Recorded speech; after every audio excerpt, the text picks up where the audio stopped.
This is GerotheHero, and this is my review of Drifters Episode 2. Now, we knew the action was going to start picking up, but not right off the bat.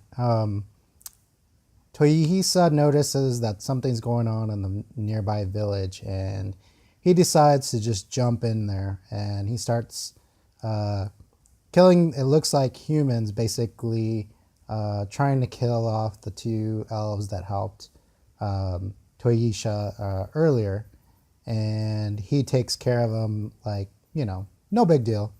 But you can tell that the elves don't know what the heck's going on. They don't know if they're going to get killed by this guy because he's just like a demon to them probably. But we find out that these people are led by basically a group of humans that I guess are in charge, and they treat anybody that's not a human, and we find out there's dwarves, there's elves, basically anyone that's non-human gets treated like a servant.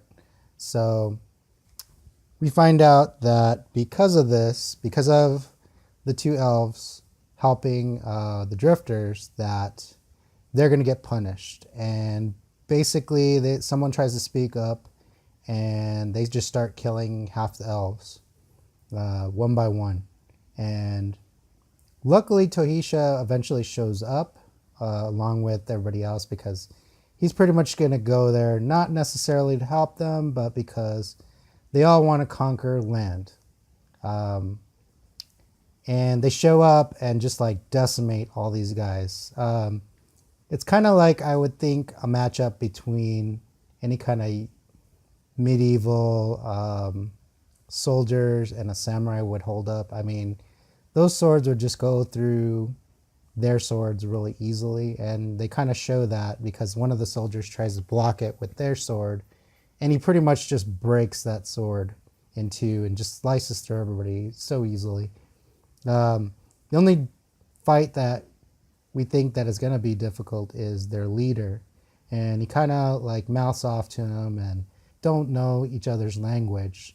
So they go at it, and what Toyisha finds out is that the elves have been killed, basically for no reason, and that just makes him more mad. So instead of actually fighting him with his actual sword, he just beats the heck out of him. It's like he just wants to treat him basically the same way he treated the elves, with no remorse. He beats the heck out of him, and he thinks that he's dead, but he's really not. He leaves them so the elves can take care of him. And even though they can't understand him, they get the gist of it. And not only does the main person go and kill this guy, but everybody in the village decides to go and kill this guy. And it's just brutal. But it's no big deal. But you can tell that even though they saved the elves, basically they consider that their land now. You can kind of see that the elves kind of respect them now. They're not as afraid of the drifters as they were before. The people that are like, it looks like they're trying to manage the drifters, but like not directly. They talk about how they're out of control and they're probably going to destroy this world. But also we see that there is a threat looming.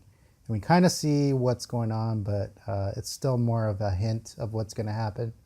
So we'll have to see if the drifters go directly there, or if they're going to be shown that they need to go there, or what. But overall, it was a really great episode. It's what I expect from the creators of Hellsing. Lots of blood, lots of action, high-paced action. And of course, they got to throw in the little, the jokey little cartoons to kind of break up the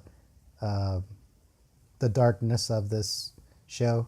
It's kind of funny in most of the parts, especially when they're making fun of Toyisha and when they're talking about different things. So like always, comment below, subscribe, and follow me on Twitter, and I will see you next time.